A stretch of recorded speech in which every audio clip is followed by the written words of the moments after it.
Hey, I thought I'd give you a quick update on this thing here. I don't have a name for it. I don't know what to call it. I just call it Blue Truck. Um, if you guys can think of a name for this truck, there's some ideas out there. Let's see what bounces off the walls and sticks. But as you can see, got the that fancy wooden bed off this thing. That was a fiasco of sorts. Let me see here. And since we got the bed off, it was a mess. You can see I have one pile of boards, inner fenders. Kind of ran out of space. Have another pile of boards, all from that fancy schmancy flatbed that was on here. And guy concocted some type of metal frame out of what I don't know as a basis, then just kind of hung all the boards off that. And in the process of removing all that, the amount of dirt, nails, screws, dried up paint that was in it ended up filling up a good portion of a 13-gallon kitchen trash can that I have in the garage. Then once all that got cleaned off, basically what I did was I rolled the truck out, swept all that out, rolled it back, used an air blower. All the cross members were full of dirt all the way up to the top. Both gas tank cross members. As you can see, that's why that cross member's rusted, and this one's in bad shape as well.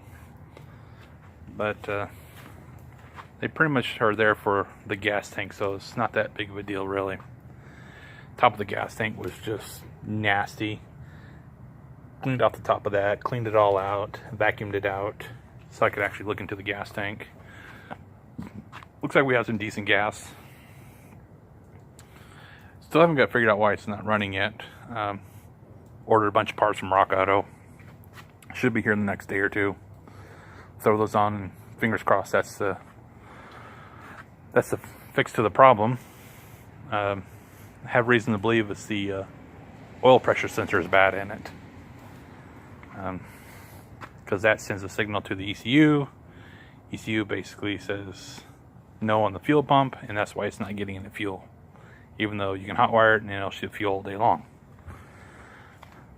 But have a guy that is interested in making a metal flatbed. He's a pipeline welder and wants to try his hand at fabricating a metal flatbed to see kind of what happens. All I gotta do is just pay for material, but the guy is actually very talented. What he's done, I've seen his work in previous custom cars and trucks, and I think we work together on it. We may come out with something really cool. But one thing I noticed after getting all this stuff off, I actually have lowered shackles on this thing, which I think was kind of cool. So that'll help in the lowering process. Do plan on doing a step notch in it. Flip the rear for a 6-inch drop that way. Then with the 2-inch shackles, I got an 8-inch drop in the rear. That means I got to airbag the front and possibly a lowered spindle. But yeah, once I get this metal frame off, which was gonna take some serious cutting to get that off, thrown away, then start getting it set up for lowering the rear after we get it running. Get it going down the road first, then we'll play with that. But yeah, that's where I'm at with that right now. But tinkered with the engine a little bit. and just trying to get it to run. One cool thing is that in the land of blue tarps, under them is the 55, and friend Scott in Nebraska scored me a set of doors for it. Doors down here in Texas are damn ridiculous trying to buy, and almost gave up hope. The last set of doors I found were really good shape. The guy wanted $900 for the pair, and kind of said no to that. And actually, I really said no to that, and continued shopping. And Scott scored a great set, but he's kind of jealous of what he's been able to find lately with the cars and trucks up in his area of Nebraska. But if you're looking for a project, that's basically the guy to get in contact with, because stuff is ridiculously cheap. So I can put you in contact with him, and you guys can hash out something if you're looking for something, or I'm sure he knows of something or knows where to look for it.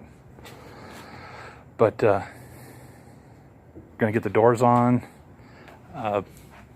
Another friend of mine here in the Houston area, he is giving me an old Chevy V8 that I'm gonna put into it. So I'll have an engine. I've got a overdrive transmission that's gonna go behind it. So drivetrain is pretty much taken care of now. It's just a matter of just putting all the pieces together and finish off the little things and seeing if they'll go down the road. So thought I'd just give you guys a quick update, and see where we're at with that. But got a good feeling about both trucks. Hopefully have the 55 at Roundup next year. Of course, I say that every year that I'll have something the next year, but of course it never happens. But I think all the pieces are in play now, and it may actually happen. So, alright guys, thanks for watching. Later.